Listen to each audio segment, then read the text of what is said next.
मैं doctor Vrinda Singh, associate professor home science, government girls college Nagaur. आज मैं आपको हेल्थ इफ़ेक्ट्स क्या होता है साउंड पॉल्यूशन के कारण, उस पर चर्चा करूंगी। पिछले वीडियो में मैंने बताया था कि जो ध्वनि प्रदूषण है इसके कारण कौन कौन से हैं और कब कहेंगे कि वातावरण में ध्वनि प्रदूषण हो रहा है। आज मैं बताऊंगी कि ध्वनि प्रदूषण से व्यक्ति के स्वास्थ्य पर क्या प्रभाव पड़ता है।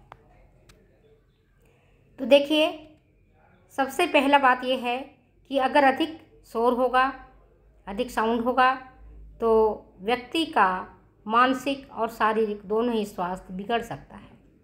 अधिक शोर से अस्थायी बहरापन जैसा रोग हो सकता है अथवा कई बार अस्थायी बहरापन भी हो सकता है। प्रयोग के द्वारा यह सिद्ध किया गया है कि अधिक शोरग्रस्त स्थानों में निरंतर अधिक समय तक रहने से जो सुनने की शक्ति है या आंशिक रूप से क्षतिग्रस्त हो जाती है और कभी कभी पूर्ण रूप से क्षतिग्रस्त हो जाती है। 80 डेसिबल से अधिक का शोर श्रवण शक्ति को अस्थायी रूप से हानि पहुंचाने में सक्षम होता है। इससे अधिक तीव्रता और अधिक ऊंची आवृत्ति वाले शोरगुल भरे स्थानों में कार्यरत व्यक्तियों को अस्थायी रूप से बहरापन की स्थिति हो जाती है और सुनने की शक्ति खत्म हो जाती है। तो जैसे बड़ी बड़ी मशीनों में जो काम करते हैं, घरघराहट वाले काम करते हैं, वहाँ पर सुनने की शक्ति जो है लोगों में कम हो जाती है, बहरापन हो जाता है। और मनुष्य अगर 50 डेसिबल से अधिक ध्वनि में रहता है तो उसे अनिद्रा, अपच, थकान, सिर दर्द जैसे रोग हो सकते हैं। उसके कानों के आसपास सनसन की आवाज़ आने लगती है। ऐसे लगता है जैसे कान के पास सनसनाहट हो रही है, शन शन की आवाज़ आती रहती है। 120 डेसिबल से अधिक शोर का हमारे श्रवण शक्ति को इतना अधिक विकृत कर देता है जिसकी अधिक तीव्रता की ध्वनियाँ भी अधिक शोरगुलपूर्ण नहीं लगती हैं। मतलब हमारा मानसिक स्वास्थ्य बिगड़ता है, शारीरिक स्वास्थ्य भी बिगड़ता है। और जो शारीरिक स्वास्थ्य में बहरापन पहला इसका लक्षण है। मारबर्ग विश्वविद्यालय के नाभिकीय औषधि विज्ञान के चिकित्सालय के प्रोफेसर ग्राल का कथन है कि 150 डेसिबल प्रबलता वाली ध्वनि एक ही बार में मनुष्य को बहरा कर सकती है। 155 डेसिबल की ध्वनि त्वचा को जला सकती है और 180 डेसिबल की ध्वनि से व्यक्ति की मृत्यु तक हो सकती है। इसी को आधार मानते हुए विश्व के कई महाशक्ति संपन्न राष्ट्रों ने 200 डेसिबल की ध्वनि उत्पन्न करने वाले मारक अस्त्र विकसित किए हैं, जो कि आने वाली सभ्यता के लिए अत्यंत ही घातक सिद्ध हो सकते हैं। दूसरा क्या कारण है, का जो प्रभाव पड़ेगा, वो शोर के कारण व्यक्ति चिड़चिड़ा हो जाता है, क्रोधित हो जाता है, उसके स्वभाव में ही चिड़चिड़ापन आ जाता है। ध्वनि प्रदूषण से जोर से बोलने की आदत पड़ जाती है, जिससे गले की ग्रंथों में विकार उत्पन्न हो जाता है।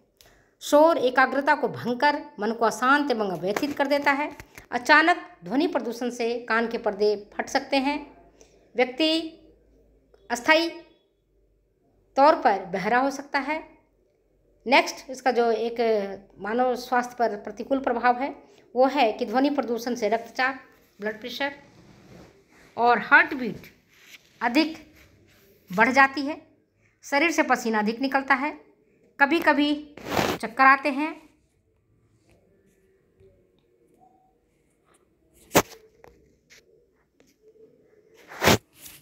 और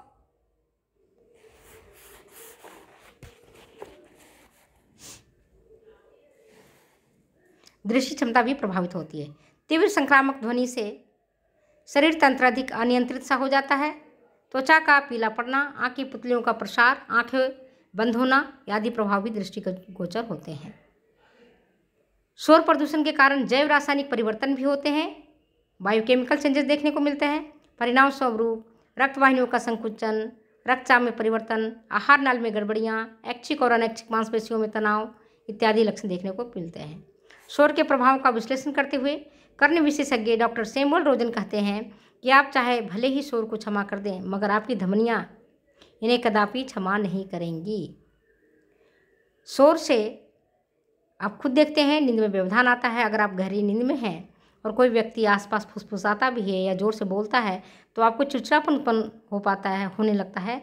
आप गहरी नींद में नहीं सो सकते हैं। खास करके जब जैसे आप ट्रेन में जा रहे हैं और वहाँ पर आप नींद में सो रहे हैं और कोई पड़ोस का जो बंदा है वो बातें कर रहा है तो आपको चिड़चिड़ापन होता है, आप उनको टोक देते हैं कि प्लीज़ आप सो जाइए, हमें डिस्टर्ब मत करिए, हम सो रहे हैं। या घर में भी बच्चे अगर हुड़दंग मचाते हैं, है ना, और आप सो रहे होते हैं, तो आप देखते हैं अक्सर जो बुजुर्ग लोग होते हैं, माता पिता होते हैं, जो गहरी नींद में रहते हैं, उनकी व्यवधान होता है, वो आपको डांट देते हैं। इसी प्रकार से औद्योगिक संस्थानों, सिनेमाघरों, सार्वजनिक स्थानों आदि में शोर से दुर्घटनाएं होने की संभावनाएं रहती हैं। शोर के उपयुक्त दुष्प्रभावों को देखते हुए ऑस्ट्रिया के शब्दवेत्ता का कथन है कि शोर मनुष्य को समय से पूर्व ही बूढ़ा कर देता है। इसलिए ध्वनि प्रदूषण को आप हल्के में ना लें। ध्वनि प्रदूषण सही नहीं है, इस पर नियंत्रण किया जाना आवश्यक है। अब हम ये देखते हैं कि ध्वनि प्रदूषण को हम कैसे नियंत्रित कर सकते हैं।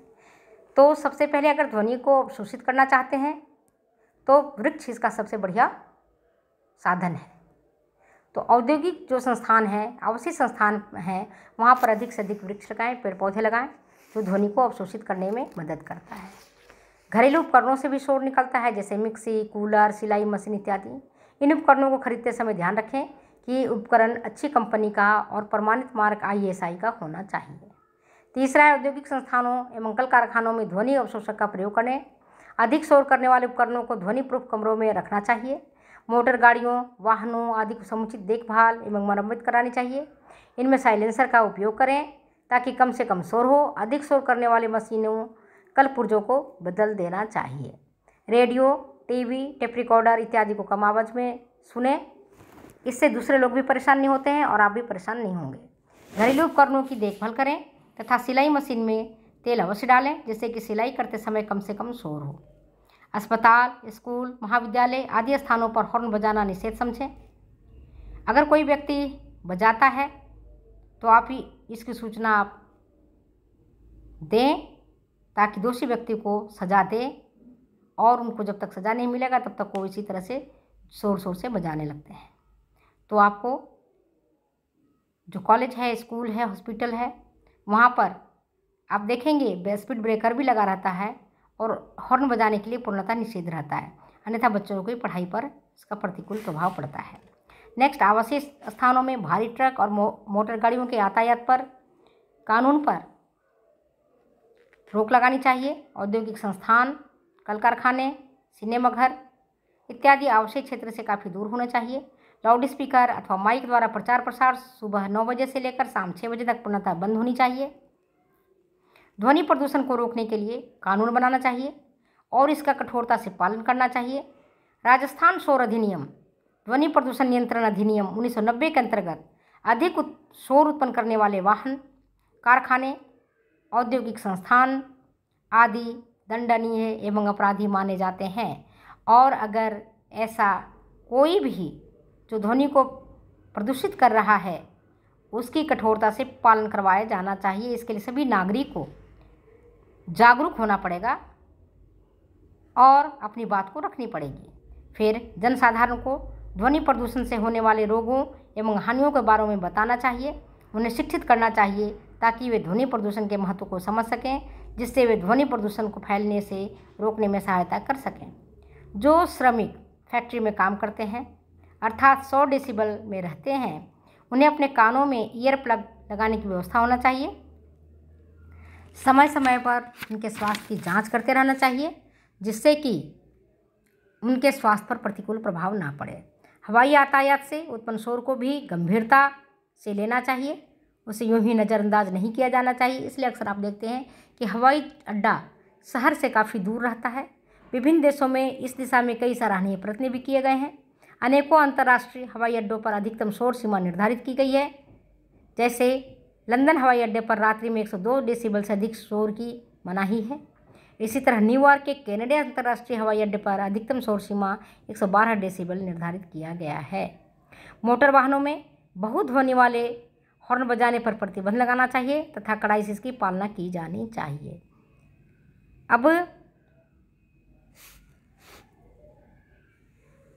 अब आप समझ गए होंगे कि ध्वनि प्रदूषण हमारे स्वास्थ्य पर कितना अधिक प्रतिकूल प्रभाव डालता है। अब मैं छोटी सी बात बता रही हूँ जिनको आप थोड़ा ध्यान से सुने। फुसफुसाहट जब हम फुसफुसा के बात करते हैं किसी कानों के पास, तो जो ध्वनि की प्रबलता होती है वो 10 से 25 डेसिबल तक होती है और वो शांत रहती है, जिससे दूसरे को कोई खास उनके व्यवहार पर असर नहीं पड़ता है। धीमे गति से आप रेडियो सुनते हैं तो 30 से 40 डेसिबल होता है, उसका भी ध्वनि स्तर मधुर है। वार्तालाप अगर आप थोड़ा तेज़ तेज़ करते हैं तो डेसिबल आपका 50 से 60 हो जाता है और ये जो वांछित ध्वनि स्तर है वह सामान्य से तेज हो जाता है। हल्का यातायात जैसे कार चल रहा है, बस चल रही है, टैक्सी चल रहा है, तो उससे 70 डेसिबल ध्वनि निकलता है, शोरगुल होता है। व्यस्त बस्तियों में जो काफ़ी लोग बातचीत करते हैं तो वहाँ पर जो ध्वनि की तीव्रता होती है वह 80 डेसिबल होती है, शोरगुल होता है। मोटरसाइकिल से जो फटफट फटफट की जो आवाज़ आती है वो 90 डेसिबल का होता है और उसके मोटरसाइकिल से चलने से आपको शोर वाली एहसास होगा। भारी यातायात जैसे ट्रक है, गाड़ी है, उनसे 95 डेसिबल ध्वनि की प्रबलता होती है और शोर बहुत तेज होता है। जेट इंजन से 105 डेसिबल ध्वनि की प्रबलता होती है और बहुत अधिक शोरगुल होता है। बिजली की कड़क से 120 डेसिबल की होती है, बहुत ही ज़्यादा असुविधाजनक होता है और जब बिजली कड़कती है तो ऐसा लगता है जैसे कान के पर्दे ही फट जाएंगे।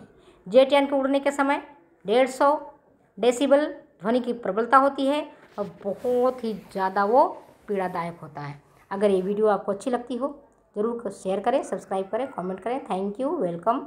नेक्स्ट मिलेंगे अगले वीडियो में।